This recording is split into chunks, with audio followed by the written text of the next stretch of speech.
Hey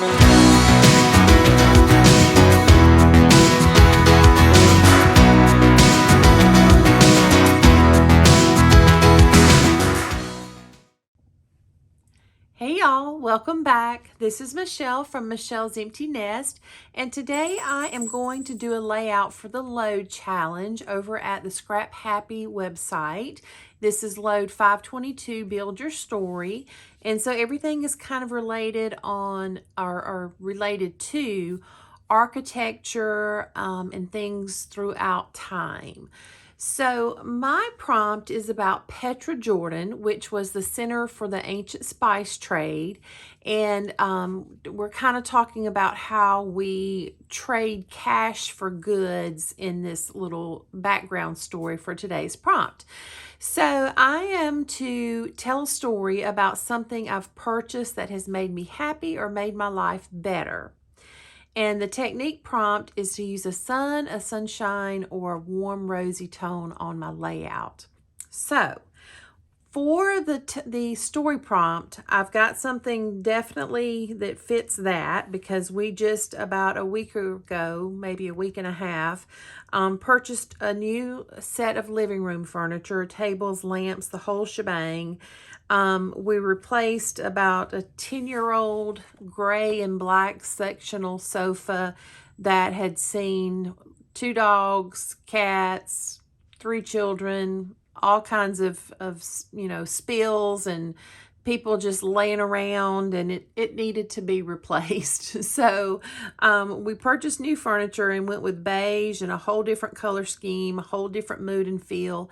And so it has definitely made me happy to make this purchase. So I've got that covered. The technique prompt, however, I just, with the color scheme here, trying to work in some warm rosy tones was not possible. And I didn't really have a sun or a sunshine to use, and to me it just didn't really fit the theme of what I've got either.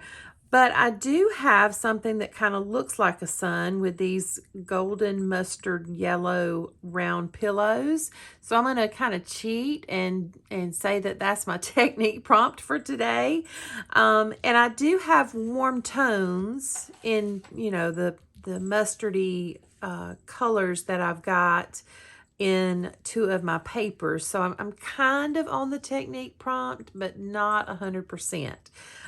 So I've got the photo and I printed it out at 4x6 and then just left the border around it when I was trimming it out. I've got a little tag that I'm probably going to put my journaling on because there won't be much journaling.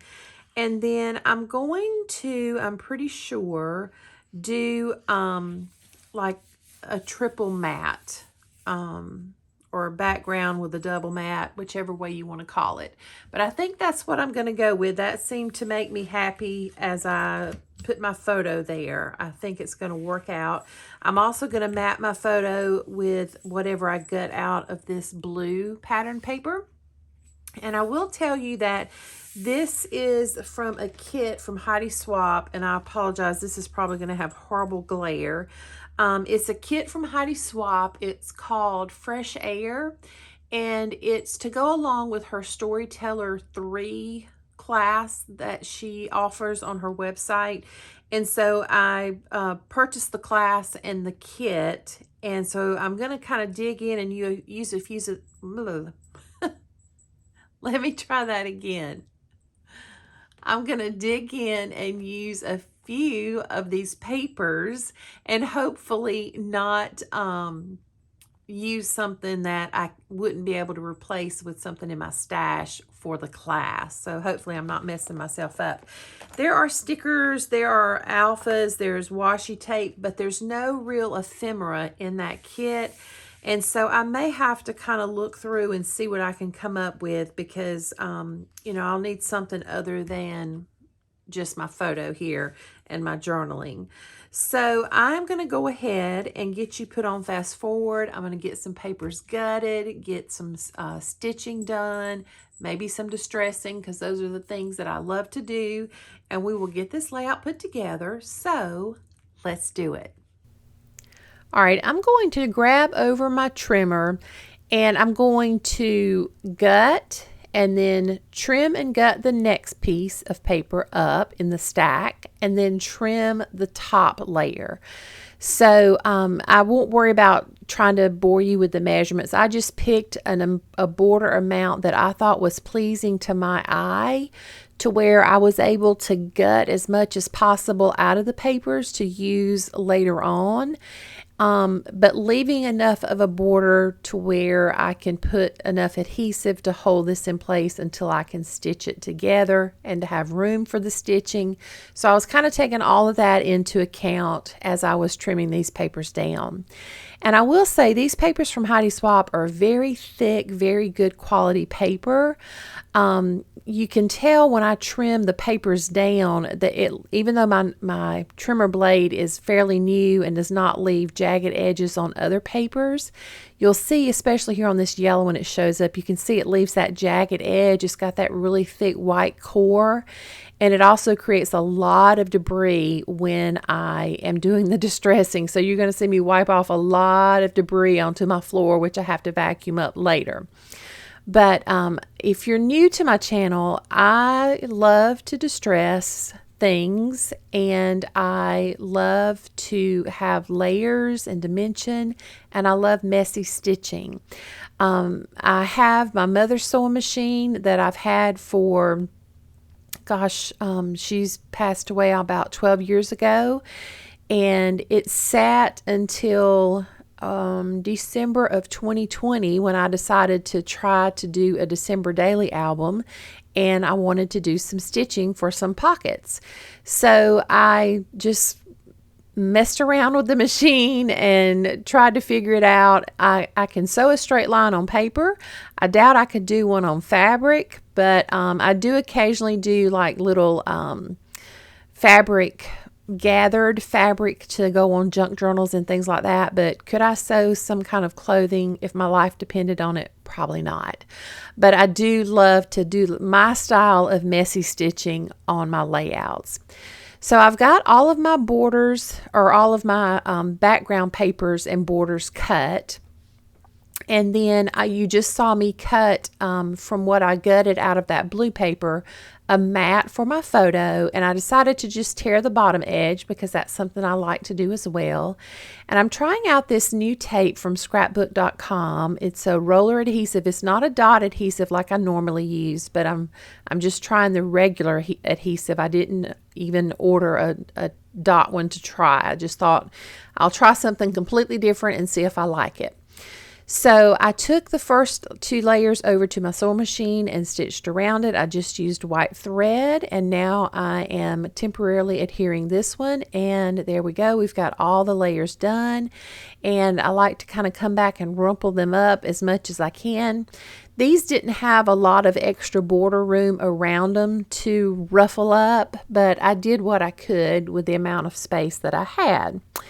So I am trying to decide where I'm going to put this tag, if I'm going to put it behind the mat or between the mat and the photo. And I decided to go between the mat and the photo. So I'm going to make a pocket with my photo. So I've just got some score tape. I think this is probably 1/4 inch score tape, if I'm not mistaken. It's one of my thicker ones anyway. And so I'm going to go around 3 sides, and then a little bit higher up, I'm going to lay that tag there, and I'm going to make a stopper with another piece of tape so that the tag can't go any further down into the pocket and get lost behind the photo. It'll stay sticking up and people will know it's there. So I have got that done, and now I can put my tag into my pocket. And I'm going to add foam. I almost always add at least 1 layer of foam to my photo. Sometimes I may add more if I have more mats. But I just did 1 layer of foam this time, and it's like a fun foam, a kid's craft foam with adhesive on one side. And then I just use a liquid adhesive to adhere it down to my paper. And I prefer the Bearly Arts Precision Glue, and you'll see me use that in a minute. So at this point, I was doing some thinking fingers and trying to decide what to do next. And I thought, well, I'll do some die cutting. And I should have stuck with my original plan and maybe picked a big floral like the one that I just flipped by so that I would have had some bigger pieces. But I really like this die set that I picked out to use. It's called Floral Abundance, and I'm pretty sure it's from Sizzix.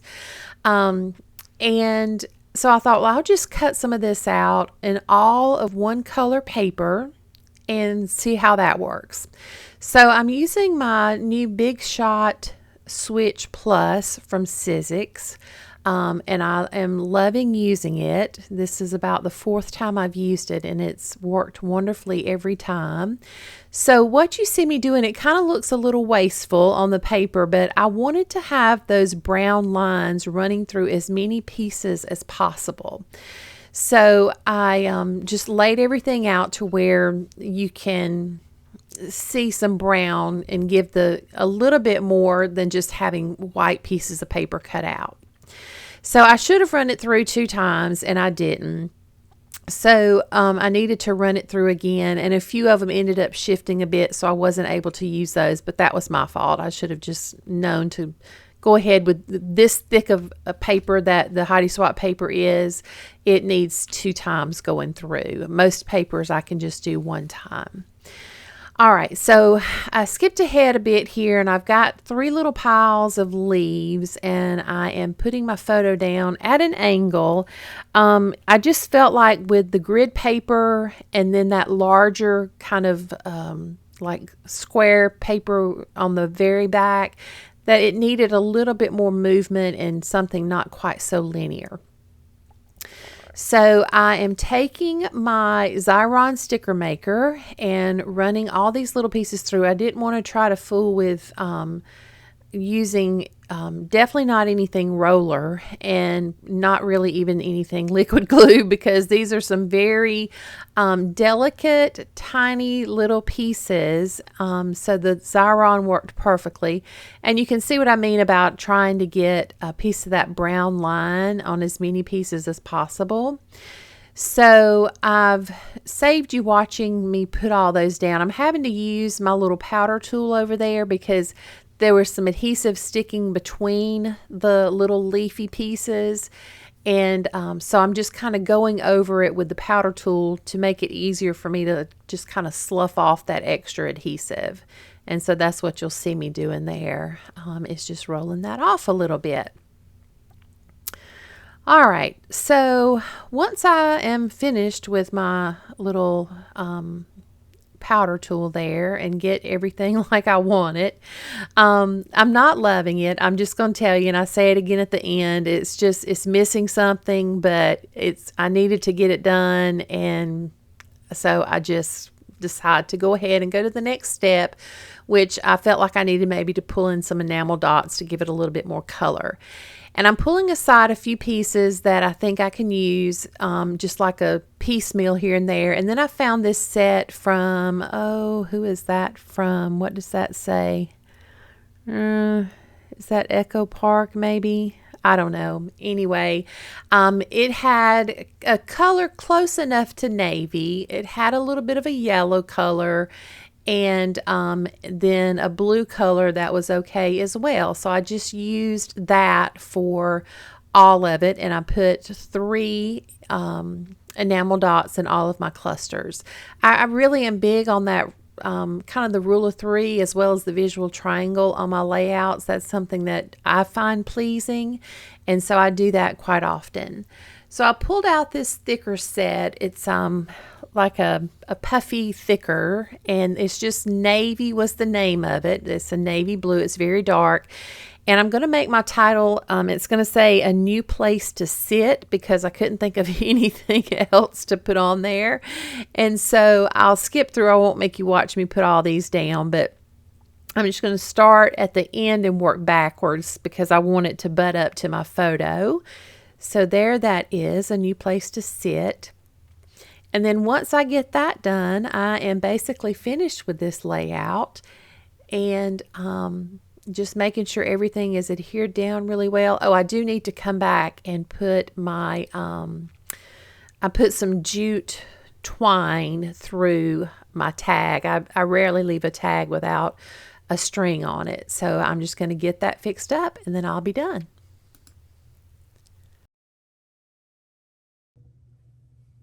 Okay, I'm going to call this one done right here. It's definitely not my favorite layout that I've ever done by far.